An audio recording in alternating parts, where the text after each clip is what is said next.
الله وبركاته. الحمد لله رب العالمين والعاقبة للمتقين والصلاة والسلام على رسوله الكريم. أما بعد. அல்லாஹ் மனிதருக்கு எத்தனையோ அருட்கொடைகளை அளித்திருக்கிறான். அவைகளில் மிக முக்கியமானது பேசும் நாவாகும். நாவை ஒரு கூரான கத்திக்கு ஒப்பாக கூறலாம். ஒருவன் நாவை கொண்டு சொர்க்கம் செல்லவும் முடியும்.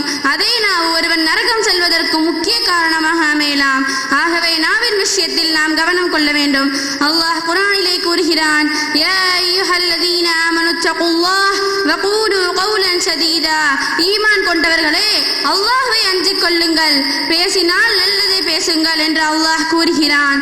நபி ஸல்லல்லாஹு அலைஹி வஸல்லம் அவர்கள் கூறினார்கள், அல்லாஹ்வையும் மறுமை நாளையும் நம்பிக்கை கொண்டவர் பேசினால் நல்லதே பேசட்டும் அல்லது வாய் மூடி அமைதியாக இருக்கட்டும் என்று கூறினார்கள்.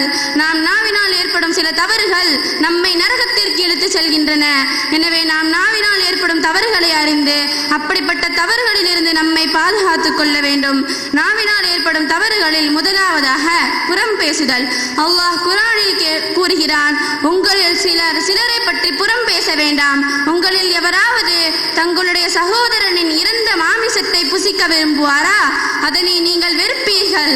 மற்றொரு குர்ஆன் வசனத்தில் அல்லாஹ் குறிப்பிடுகிறான், குறை சொல்லி புறம் பேசி திரியும் ஒவ்வொருவனுக்கும் கேடுதான். புறம் பேசுபவரை பற்றி நபி ஸல்லல்லாஹு அலைஹி வஸல்லம் அவர்கள் குறிப்பிடும் போது, புறம் பேசுபவரின் வார்த்தையை கடலில் போட்டால் கடலின் தன்மையை மாற்றிவிடும் என்று கூறினார்கள். இரண்டாவதாக பொய் பேசுதல் மற்றும் பொய் சாட்சி கூறுதல். அல்லாஹ் குர்ஆனிலே கூறுகிறான், பொய்யர்கள் மீது அல்லாஹ்வின் சாபம் உண்டாகட்டும் என்று அல்லாஹ் கூறுகிறான். நபி ஸல்லல்லாஹு அலைஹி வஸல்லம் அவர்கள் கூறினார்கள், பெரும் பாவங்களை பற்றி நபி ஸல்லல்லாஹு அலைஹி வஸல்லம் அவர்களிடம் கேட்கப்பட்டது.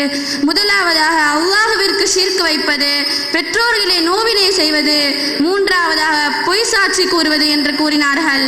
மூன்றாவதாக கோல், ஒருவரை பற்றி இன்னொருவரிடம் இல்லாத ஒன்றை கூறி இருவருக்கும் மத்தியில் சண்டை ஏற்படுத்துவது பெரும் பாவமாகும்.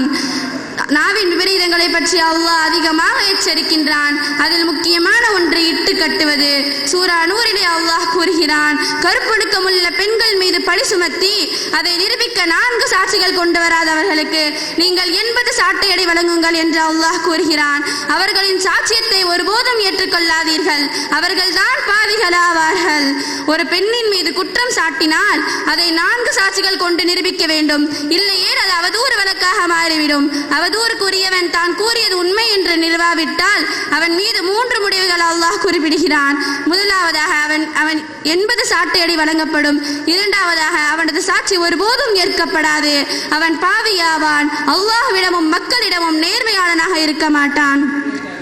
மனைவியின் மீது குற்றம் சாட்டும் கணவரின் நிலையை பற்றி அல்லாஹ் குறிப்பிடுகிறான். தம் தனைவியர் மீது பழி சுமத்தி பிறகு அதை நிரூபிக்க தம்மை தவிர வேறு சாட்சிகள் இல்லாத போது நிச்சயமாக தாம் தமது குற்றச்சாட்டில் உண்மையாளரே அல்லாஹ்வின் மீது 4 முறை சத்தியம் செய்து சாட்சி அளிக்க வேண்டும். 5ஆம் தடவை இவருக்கு தமது குற்றச்சாட்டில் பொய்யராக இருந்தால் அல்லாஹ்வின் சாபம் என் மீது உண்டாகட்டும் என்று அவர் கூற வேண்டும். அப்போது மனைவி, நிச்சயமாக இவர் தமது குற்றச்சாட்டில் பொய்யரே அல்லாஹ்வின் மீது 4 முறை சத்தியம் செய்து சாட்சி அளிப்பது அவளின் மீதான தண்டனையை தவிர்க்கும். 5ஆம் தடவை இவர் தமது குற்றச்சாட்டில் உண்மையாளராக இருந்தால் அல்லாஹ்வின் கோபம் என் மீது உண்டாகட்டும் என்று அவள் கூற வேண்டும். கணவனே மனைவி மீது குற்றம் சாட்டுகிறான், அதை நிரூபிக்க 4 சாட்சிகள் இல்லை. இந்த இக்கட்டான நிலையில் எந்த நடைமுறையை பின்பற்ற வேண்டும் என்று அல்லாஹ் இங்கு தெரிவிக்கின்றான். நபியின் மனைவியின் மீது அவதூறு. சூரா நூர் 11 முதல் 20 வசனங்களில் இந்த சம்பவம் முழுமையாக கூறப்படுகிறது. நபியின் மனைவியான ஐஷா ரலியல்லாஹு அன்ஹா அவர்களின் மீதான ஏற்பட்ட தவறான குற்றச்சாட்டை குறிக்கும்.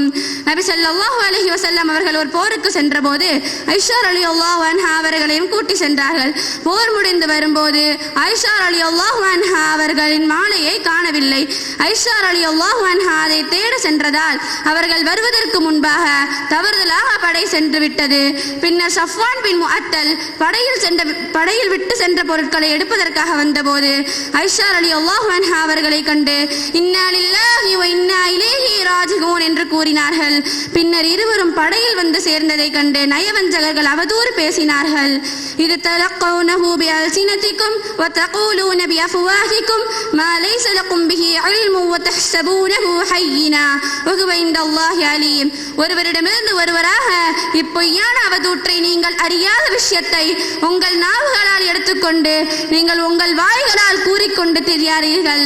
இதனை நீங்கள் லேசாகவும் மதித்து விட்டீர்கள். ஆனால் இது அல்லாஹ்விடத்தில் பாவங்களில் பெரும் விஷயமாகும். சூரா நூரினுடைய 11 முதல் 20 வசனங்களை அல்லாஹ் நபிக்கு அறிவித்துக் கொடுத்து ஐஷா ரலியல்லாஹு அன்ஹா குற்றமற்றவள் என்பதை அருளினான். எனவே அவதூறுகளை விட்டும் நாவினால் ஏற்படும் விபரீதங்களை விட்டும் நாம் அனைவரையும் வல்ல ரஹ்மான் பாதுகாப்பானாக என்று கூறி எனது உரையை முடித்துக் கொள்கிறேன். வ ஆகிரு தஅவானா அல்ஹம்துலில்லாஹி ரப்பில் ஆலமீன். அஸ்ஸலாமு அலைக்கும் வரஹ்மத்துல்லாஹி வபரகாத்துஹு.